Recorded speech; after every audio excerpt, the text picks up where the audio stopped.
নির্বাচন ছাড়া আমাদের সামনে কিন্তু আর কোনো গন্তব্য নেই। এই গতকাল রাতের যারা এই ধরনের কাজগুলো করেছে, যে হঠকারী উগ্রবাদী গোষ্ঠী, তারাও নানান ষড়যন্ত্রের চেষ্টায় কিন্তু আছে। আমরা মনে করি এই অভিযোগের সত্যতা আছে, কারণ গতকাল আমাদের জায়গা থেকেও কিন্তু আমরা সরকারের সাথে যোগাযোগ করতেছিলাম। আমরা শাহবাগে ছিলাম, সেখান থেকে কিন্তু আমরা বার্তা দিচ্ছিলাম যে সরকারকে দ্রুত ব্যবস্থা নিতে হবে, এবং সরকারের থেকে ছত্রছায়া না থাকলে, সরকারের ভিতর থেকে এই যোগসাজশে যুক্ত না থাকলে এই ধরনের ঘটনা ঘটানো সহজ হতো না। ফলে এবং কারা জড়িত ছিল এটা আসলে সরকারকে চিহ্নিত করে জনগণের সামনে উন্মুক্ত করতে হবে, কারণ এই ঘটনা এটা আমাদের জন্য খুবই নেতিবাচক হয়েছে। গণতান্ত্রিক অভিযাত্রায় আমাদের একটা ব্যর্থতা হিসেবে কিন্তু এই গতকালকে ঘটনাটি হয়তো উল্লেখিত হয়ে থাকবে। তো আমাদেরকে সামনের দিকে আগাতে হবে। আমরা মনে করি যে এখনও আমাদের পরিস্থিতি কিন্তু অনুকূলে আসেনি।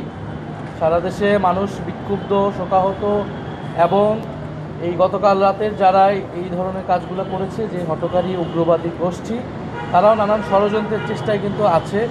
ফলে জনগণের প্রতি আমাদের বার্তা থাকবে যে জনগণ বা অভ্যুত্থানের ছাত্র তরুণরা আমরা রাজপথে থাকবো, মাঠে থাকবো, এবং গণতান্ত্রিকভাবে আমাদের ক্ষোভের বহিঃপ্রকাশ, আমাদের দাবি আমরা জানাবো।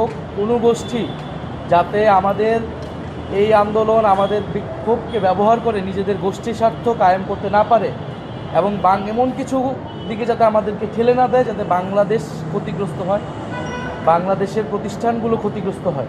এই আহ্বান আমাদের জনগণের প্রতি থাকছে। আগামীকাল যেহেতু জানাজা, সারা দেশের মানুষকে আমরা আহ্বান জানাবো, সারা ঢাকা শহরের মানুষকে।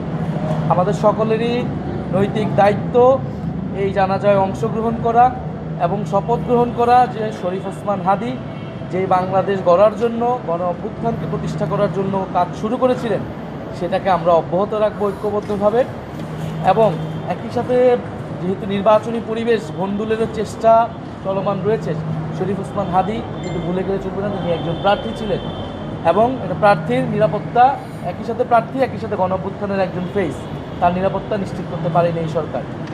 ফলে নির্বাচনের পরিবেশ যাতে সুষ্ঠু থাকে, সেজন্য রাজনৈতিক দল এবং সরকারকে যথাযথ ভূমিকা রাখতে হবে, কারণ নির্বাচন ছাড়া আমাদের সামনে কিন্তু আর কোনো গন্তব্য নেই। আমাদেরকে বিচার সংস্কারের এই অর্জনটা নিয়ে আমাদেরকে নির্বাচনের দিকে যেতে হবে, এবং সরকারকে জবাবদিহিতা করতে হবে, এবং সরকারের যারা এইটার সাথে যুক্ত ছিলেন অথবা নিষ্ক্রিয় ছিলেন তাদের বিরুদ্ধেও ব্যবস্থা নিতে হবে।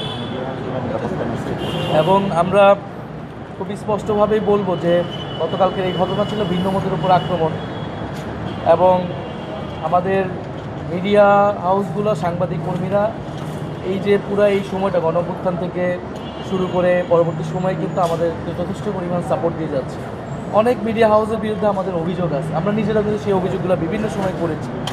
ফ্যাসিবাদী আমলে মিডিয়া কীভাবে ব্যবহৃত হয়েছে, অনেক সাংবাদিকরা কীভাবে ফ্যাসিস্টদের দোষর হিসেবে কাজ করেছে, আমরা নিজেরাও সরকারকে ব্যবস্থা নিতে বলেছি। কিন্তু এটা একটা নিয়মতান্ত্রিক উপায়ে হতে হবে, জবাবদিহিতার মাধ্যমে হতে হবে, কারণ আমাদেরকে দিন শেষে ন্যায় বিচার এবং আইনের শাসন প্রতিষ্ঠা করতে হবে। রাষ্ট্র এবং প্রতিষ্ঠানকে গড়ে তুলতে হবে, বিচার ব্যবস্থা, পুলিশ, সেই একটা প্রক্রিয়ার ভিতর দিয়ে এটা করতে হবে। ফলে কিন্তু গণঅভ্যুত্থান এবং তার পরবর্তী সময় বহু মিডিয়া হাউস, বহু সাংবাদিক কর্মীরা কিন্তু আমাদেরকে সেই সাপোর্ট দিয়েছে। এখন পর্যন্ত আমাদের এই বার্তাগুলো, সরকারের বিভিন্ন বার্তা কিন্তু প্রচার হচ্ছে সাংবাদিকদের মাধ্যমে, মিডিয়া হাউসগুলোর মাধ্যমে। ফলে সরকারের প্রতি আহ্বান, মিডিয়া হাউসগুলো এবং সাংবাদিকদের যাতে যথাযথ নিরাপত্তা নিশ্চিত করা হয়। এবং আমাদের জায়গা থেকে আমরা মাঠে আছি, আমরা প্রত্যেকটা মিডিয়া হাউস এবং যে কোনো প্রতিষ্ঠান যদি ঝুঁকির সম্ভাবনা থাকে, আমরা আমাদের জায়গা থেকেও আমরা তাদের পাশে থাকবো।